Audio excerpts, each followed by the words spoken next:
Olá pessoal, espero que estejam todos bem, espero que vocês já tenham assistido a parte 1 da nossa aula. Vamos à parte 2, onde vamos inicialmente discutir a ligação composta e depois a ligação série. No caso da ligação composta, pessoal, como comentei com vocês anteriormente em outras aulas, a gente faz uso de um enrolamento de campo shunt, que é um enrolamento com um grande número de espiras, né, e com a bitola relativamente pequena, mas a gente também usa um outro enrolamento de campo, que é o enrolamento de campo série. Nesse caso, o enrolamento de campo série, ele apresenta uma elevada bitola e menos espiras. Tá? A finalidade dele aqui, né, de ter uma bitola maior e menores espiras, é reduzir, né, o valor dessa resistência, visto que essa resistência está gerando perdas ali dentro da nossa máquina. Muito bem, se a gente escrever as equações da máquina agora, nós teremos uma queda de tensão, né, em cima desse resistor e teremos também uma queda de tensão em cima da resistência de armadura, e é daí que nasce essa equação. Além disso, a corrente terminal é a subtração da corrente de campo e a corrente da armadura. Essa ligação aqui é conhecida como composta curta, visto que nós temos um circuito de armadura aqui relativamente curto. Tá? Nesse caso aqui, a gente tem a composta longa, onde o trajeto da corrente de armadura é maior. Tá? Nesse caso, a resistência de armadura e a resistência série que elas se somam, né? E nós teremos uma única corrente aqui, que é a corrente de armadura. Note que aqui é a corrente terminal. A relação entre corrente terminal, corrente de armadura e corrente de campo se mantém, né? E agora, nesse caso aqui, né, a corrente que circula no circuito de campo depende da tensão terminal. Nesse caso aqui, não, porque essa tensão aqui em cima não é a tensão terminal. Ela é a tensão terminal menos a queda de tensão no enrolamento de campo série. Tá? E qual que é a ideia, né, pessoal? A gente tem um enrolamento de campo shunt, a gente tem um enrolamento de campo série. Esses enrolamentos eles podem ser ligados de forma que eles somam o fluxo ou que eles subtraiam os seus fluxos. Dessa forma, nós teremos essa situação aqui. Nós temos um fluxo gerado pelo campo shunt, um fluxo gerado pelo campo série, e a tensão total gerada ela é ou a soma ou a subtração das duas. Se a gente pensar em força magnetomotriz, né, a gente vai pensar que a gente tem uma força magnetomotriz efetiva, que de fato ela depende de três componentes. A gente tem a força magnetomotriz shunt, a força magnetomotriz do campo série, mas a gente também tem aquela força magnetomotriz da reação de armadura. Tá? O importante é perceber, né, que a gente pode declarar, né, um conceito aqui que é uma corrente de campo efetiva, que seria uma corrente de campo que geraria o mesmo efeito desses dois enrolamentos e da reação de armadura. Tá?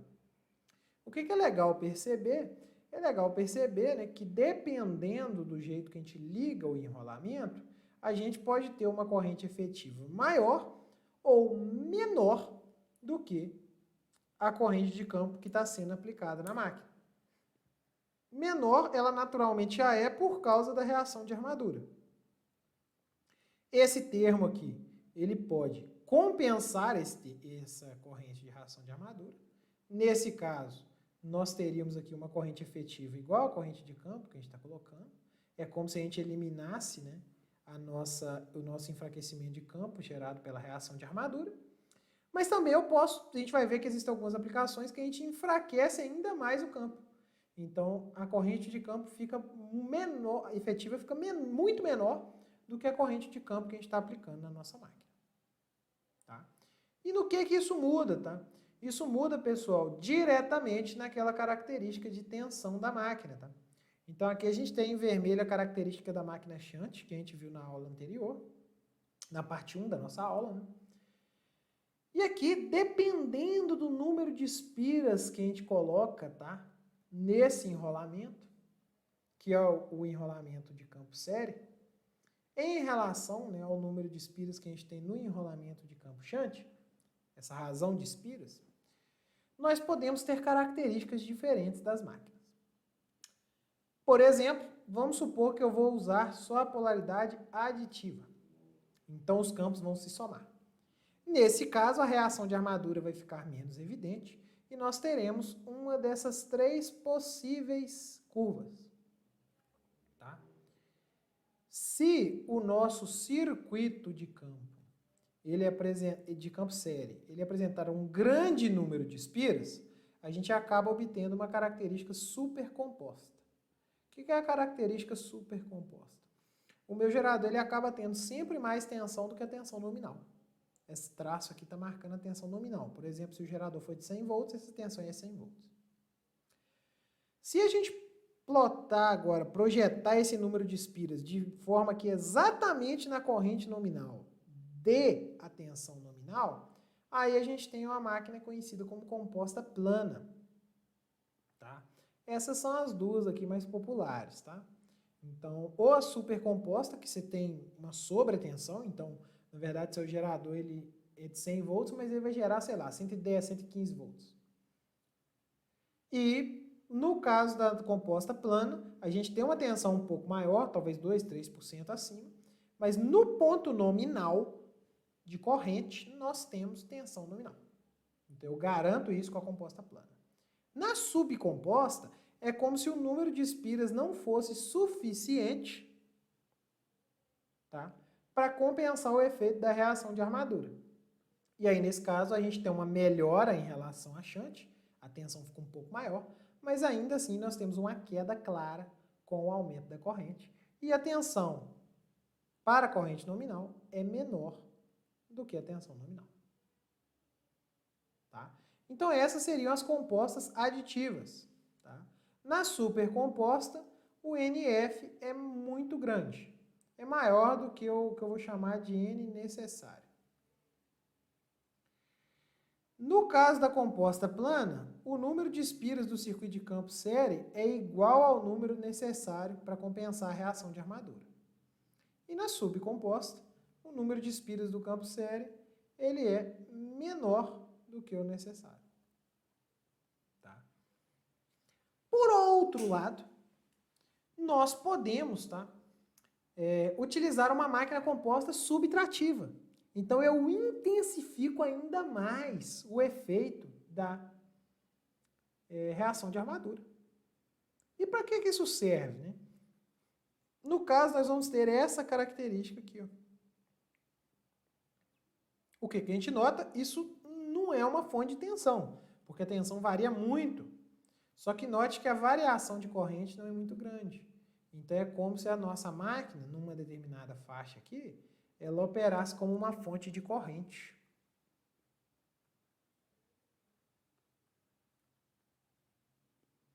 A gente vai perceber depois que existem algumas máquinas de solda que utilizam isso. Quando você pega uma máquina de solda, ela pode ser do tipo transformador ou do tipo gerador. Máquinas de solda do tipo gerador, elas utilizam máquina de corrente contínua compostas subtrativas. Isso faz com que a gente tenha uma característica de aproximadamente uma fonte de corrente, tá? Que é o que você precisa para poder conseguir efetuar a soldagem. Você garante a manutenção do arco e você vai ter uma corrente praticamente constante que tem que ser fornecida. Essa é mais ou menos a ideia. Ok, para finalizar, vamos discutir a ligação série agora. No caso da ligação série, eu não uso um circuito de campo shunt. Eu só utilizo o circuito de campo série. Tá? E eu conecto ao circuito de armadura em série com o circuito de campo. Nesse caso, nós temos essas equações aqui. No caso, a corrente de armadura é igual à corrente de campo.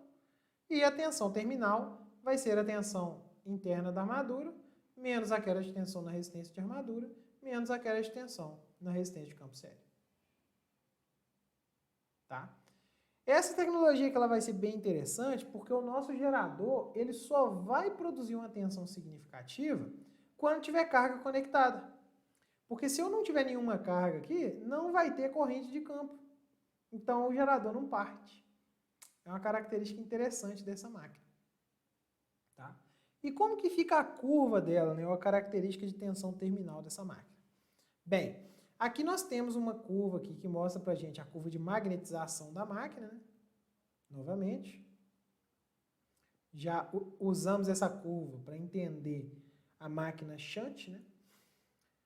Ok, e aqui embaixo, né, nós temos uma relação aqui, né?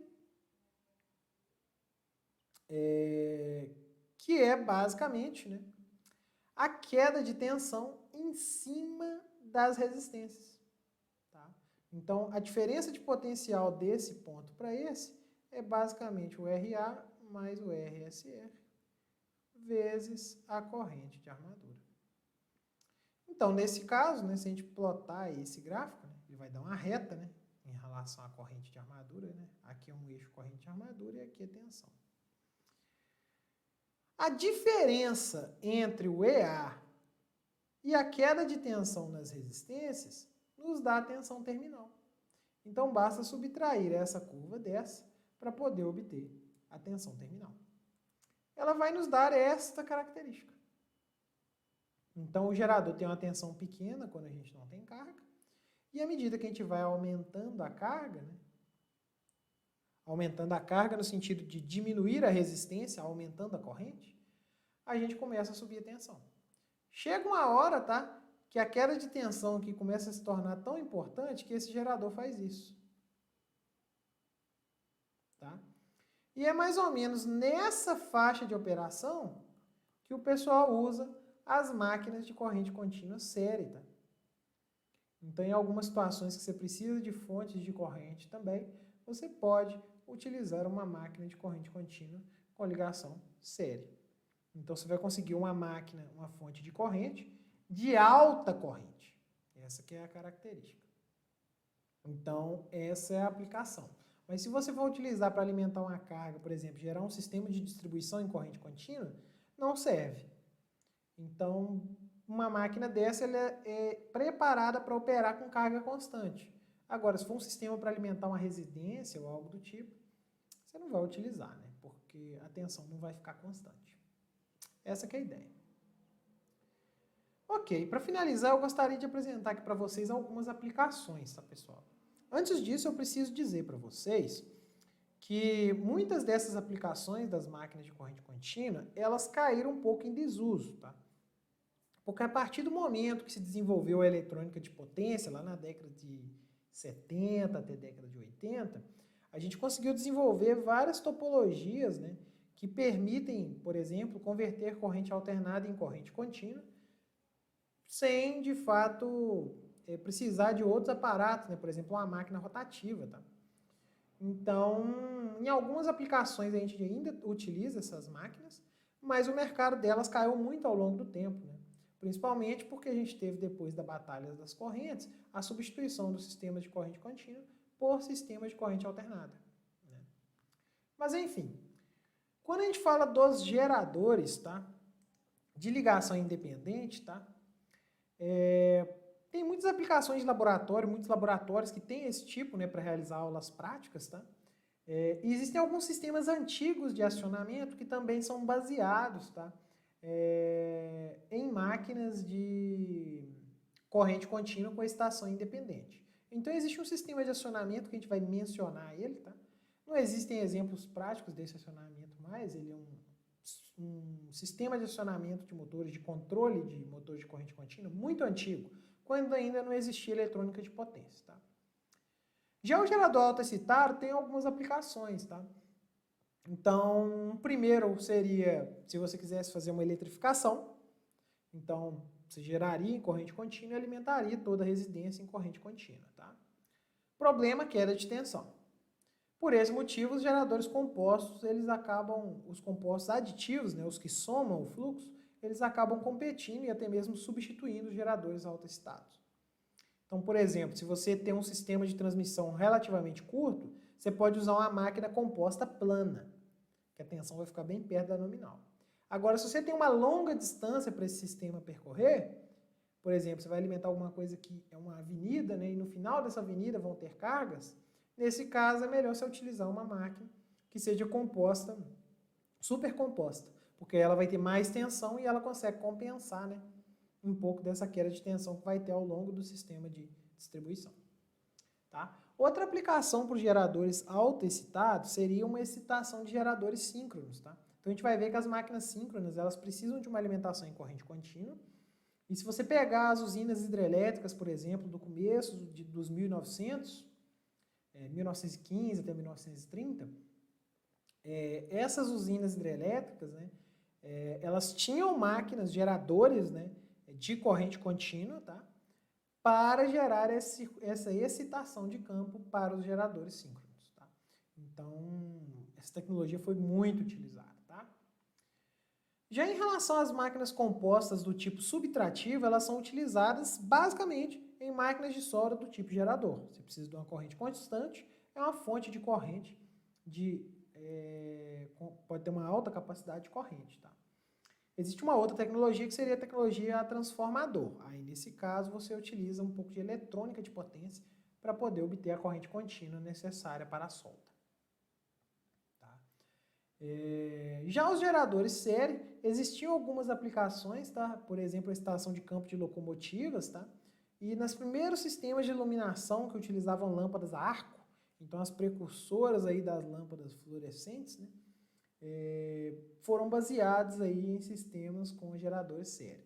É uma máquina que praticamente não tem aplicação hoje, tá? Como gerador. Essa aqui ainda tem aplicação na questão das máquinas de solda. No caso dos autoexcitados, a gente ainda pode citar o alternador do carro, tá? Então, ali você tem uma máquina de corrente contínua, ligação shunt, né? Que ela vai ser capaz, por exemplo, de fazer o carregamento da sua bateria, tá? Então, seria uma aplicação aí de gerador autoexcitado em corrente contínua, tá? Mas, em sua maioria, os sistemas de alta potência, eles foram todos substituídos por geradores síncronos. Quando a gente for discutir lá nas máquinas síncronas, a gente vai entender por quê, tá? Então, a gente vai perceber que a máquina síncrona, ela é uma máquina que vai ter muito menos manutenção e ela não tem o problema de faiscamento, tá? Igual na máquina de corrente contínua, que fica muito grave em altas correntes, tá? E altas tensões. Então, houve uma modernização, né, dos sistemas de geração de energia que foram substituindo nessas grandes máquinas de corrente contínua por máquinas síncronas. Neste ponto, pessoal, gostaria de agradecer a atenção de vocês. Até nosso próximo vídeo.